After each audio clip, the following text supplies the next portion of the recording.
Bonjour à tous et merci de nous rejoindre pour le grand entretien de France 24 au Conseil européen. Nous sommes aujourd'hui en compagnie d'Yves Leterme. Bonjour. Bonjour. Vous êtes le Premier ministre de Belgique à la tête d'un gouvernement de gestion des affaires courantes. Car tiraillé entre les deux communautés, donc les Flamands et les Wallons, eh bien la Belgique n'a pas eu de gouvernement de coalition depuis 535 jours, un record effectivement. Et c'est Elio Di Rupo, le socialiste, qui devrait prendre la tête d'un gouvernement, premier francophone à ce poste depuis plus de 30 ans. La Belgique qui a vu sa note dégradée par les agences de notation au cœur d'une crise de la dette et de l'euro qui suscite beaucoup d'inquiétudes, qui va se solder par un sommet très important la semaine prochaine. Alors, Monsieur le Premier ministre, après la crise politique la plus longue de l'histoire, est-ce que vous vous sentez quelque peu soulagé ? Il y a certainement un soulagement, surtout vu les dernières semaines où il y a eu la dégradation de notre notation par Standard & Poor's. Et puis on a vraiment senti au niveau du spread des taux d'intérêt sur les marchés financiers internationaux qu'on était sur la voie où nous avons été précédés par le Portugal, par l'Italie, par la Grèce. Et donc ça devenait très dangereux. Et je suis très heureux qu'après l'appel que j'avais lancé, qu'il fallait vraiment conclure que Elio Di Rupo ait réussi en effet, à obtenir un accord de gouvernement. En même temps, il va s'appuyer sur une majorité très hétéroclite, composée de socialistes, de démocrates chrétiens, de libéraux francophones et flamands, mais sans la NVA, les nationalistes flamands, qui sont pourtant la première formation en Flandre. Alors, combien de temps va-t-il tenir ? J'espère qu'il tiendra très longtemps et donc il réussira à remplir le reste de la législature, ce qui fait 2 ans et demi. Et je crois que dans ces 2 ans et demi, il faudra vraiment prendre des décisions, mettre en œuvre la politique socio-économique, continuer l'assainissement du budget. Je crois qu'il y a la possibilité, mais il est vrai que l'éparpillement des forces politiques nous a mis dans une position, dans une situation qui n'est pas très simple. Et donc, par exemple, au niveau de la communauté flamande, néerlandophone, il n'y a même pas de majorité. L'assise électorale n'est pas très large. C'était le cas de mon gouvernement et c'est dû principalement à l'attitude de la NVA et la position du Vlaams Belang, qui sont des partis soit nationalistes, militants, soit même d'extrême droite. Et donc cela mène à une coalition au niveau de la Flandre qui est très étroite. Justement, est-ce que vous pensez, vous, sur le fond, que ce pays, la Belgique, a un avenir en commun ? Mais ce pays a un avenir et lorsqu'on arrive à lever les hypothèques communautaires institutionnelles et à résoudre surtout les problèmes communautaires que nous avons, c'est un pays avec d'énormes possibilités. Nous sommes une économie ouverte au niveau des exportations, nous sommes dans le top 20 mondial avec des usines et des ateliers très performants, un niveau d'éducation et de connaissance des langues très important. Donc nous avons d'énormes capacités, seulement il faut arriver à solutionner les problèmes communautaires et c'est chose faite et c'est très bon. Alors ironiquement, Standard & Poor's a dégradé la note de la Belgique à AA et ça a été d'ailleurs un choc. C'est en quelque sorte la crise de la dette qui a contraint les deux grandes communautés à s'entendre pour réduire le déficit à 2,8% en 2012. Les marchés font les gouvernements en Europe ? C'est vrai que la tension sur les marchés financiers a été, donc la dégradation de Standard & Poor's a été l'élément qui a fait le déclic le vendredi où on a conclu dans la nuit un accord de gouvernement. Naturellement, il y avait entre-temps des pourparlers qui avaient déjà duré très très longtemps, mais on courait un risque et c'est la raison pour laquelle j'ai fait appel d'une part aux responsables politiques pour conclure un accord de gouvernement et d'autre part aux citoyens. J'ai lancé un emprunt d'État qui a eu un grand succès et donc je crois que maintenant la Belgique est dans une position de force pour prendre de bonnes décisions pour se relancer. Alors, est-ce que le poids du sauvetage de la banque Dexia, 4 milliards d'euros, 60% de garantie, peut-être des perspectives de nationalisation, n'a pas beaucoup pesé aussi dans cette dette belge ? Est-ce que l'affaire a été bien ficelée ? En tout cas, au niveau de la note où on voit les argumentations de Standard & Poor's fait référence à cette nécessaire aide que nous avons dû donner, les garanties qui ont dû être mises en place pour la banque Dexia et pour le holding, surtout le holding Dexia. Mais bon, il n'y avait pas d'alternative. Je crois que l'accord conclu avec les collègues français et luxembourgeois est un bon accord équilibré. Il faudra une nationalisation d'ailleurs ? Nous avons nationalisé la banque. Je ne crois pas qu'il faut une nationalisation de la holding, du holding. Le holding, c'est surtout une structure résiduelle où on est en train de regarder quels éléments du patrimoine peuvent être vendus, celles qui peuvent être relancées. Donc, c'est surtout maintenant phaser, je dirais, phaser la fin du holding dans X années.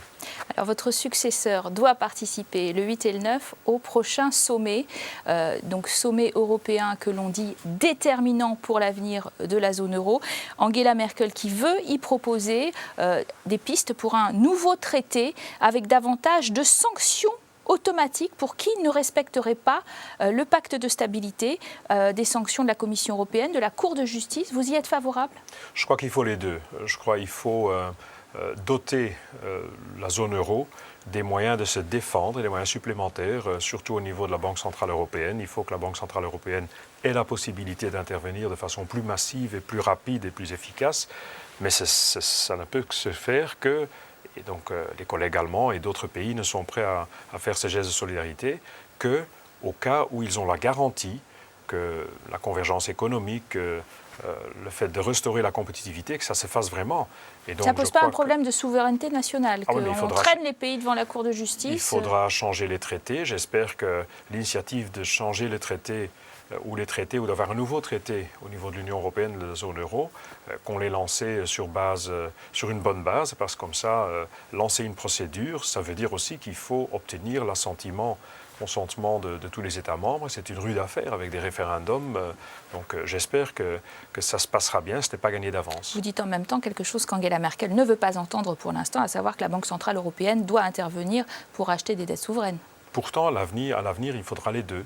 Il faudra une convergence économique et une politique budgétaire beaucoup plus stricte, beaucoup plus cohérente et beaucoup plus contrôlée.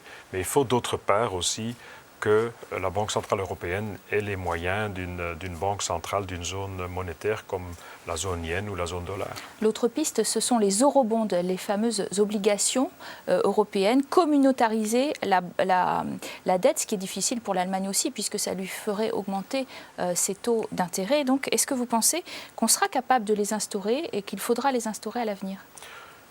La réponse, je crois, c'est oui, mais pour l'instant, c'est trop tôt. Justement, il faut réajuster les économies des États membres, avoir plus de convergence économique, et puis on sera en état de lancer des emprunts européens. Et je crois qu'à ce moment-là, les États membres qui ont des AAA ou des positions de notation meilleures que les pays qui sont dans les problèmes, alors ces pays seront d'accord d'avoir cet élan de solidarité. Mais donc, il faudra un jour l'avoir, le système des eurobonds, l'emprunt européen, mais il faut d'abord repositionner et renforcer le développement économique. Donc vous êtes optimiste sur l'issue de ce sommet européen? Vous pensez qu'il est bien préparé et qu'il aboutira à quelque chose qui va enfin convaincre les marchés?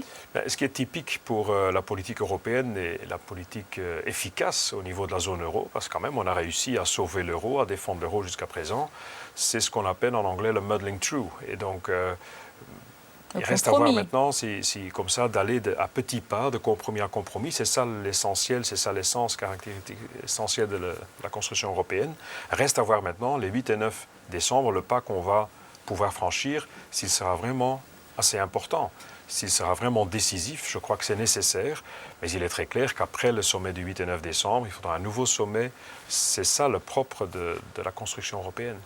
Alors, vous allez nous rejoindre bientôt à Paris, en fait. Oui. Vous allez devenir vice-président de l'OCDE, qui fait pour l'instant des prévisions de croissance assez négatives pour l'ensemble de la zone euro et de l'Europe d'ailleurs. Est-elle entrée en récession ?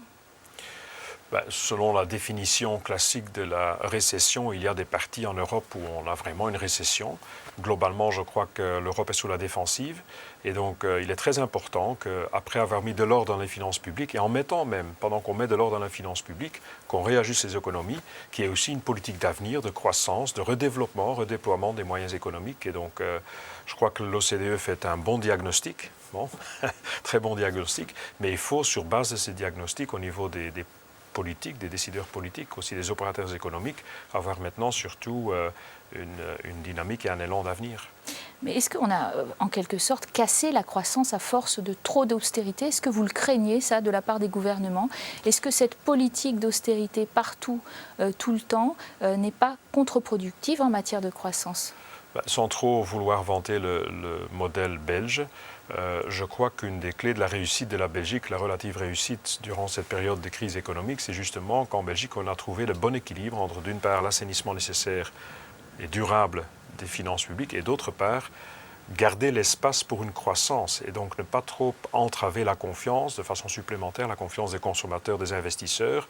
On a fait vraiment jouer les stabilisateurs économiques de façon très forte et très dynamique, sans mettre en péril l'assainissement des finances publiques. Et on a gardé une compétitivité de nos entreprises en ne décidant pas de ponctions fiscales supplémentaires pour garder justement le budget en ordre.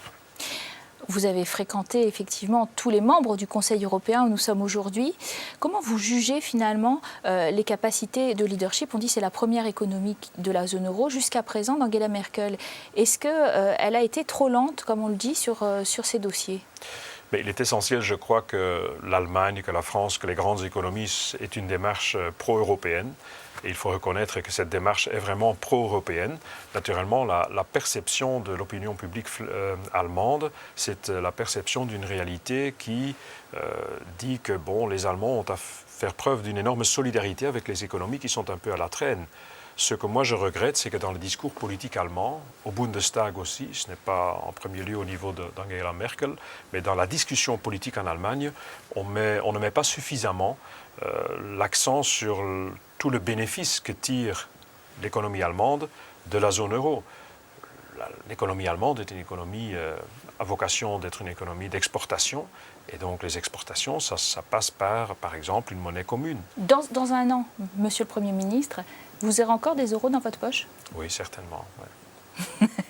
Merci à vous d'avoir participé à cet entretien. Merci à vous de l'avoir suivi. Surtout, vous restez sur notre antenne, sur France 24, pour plus d'informations.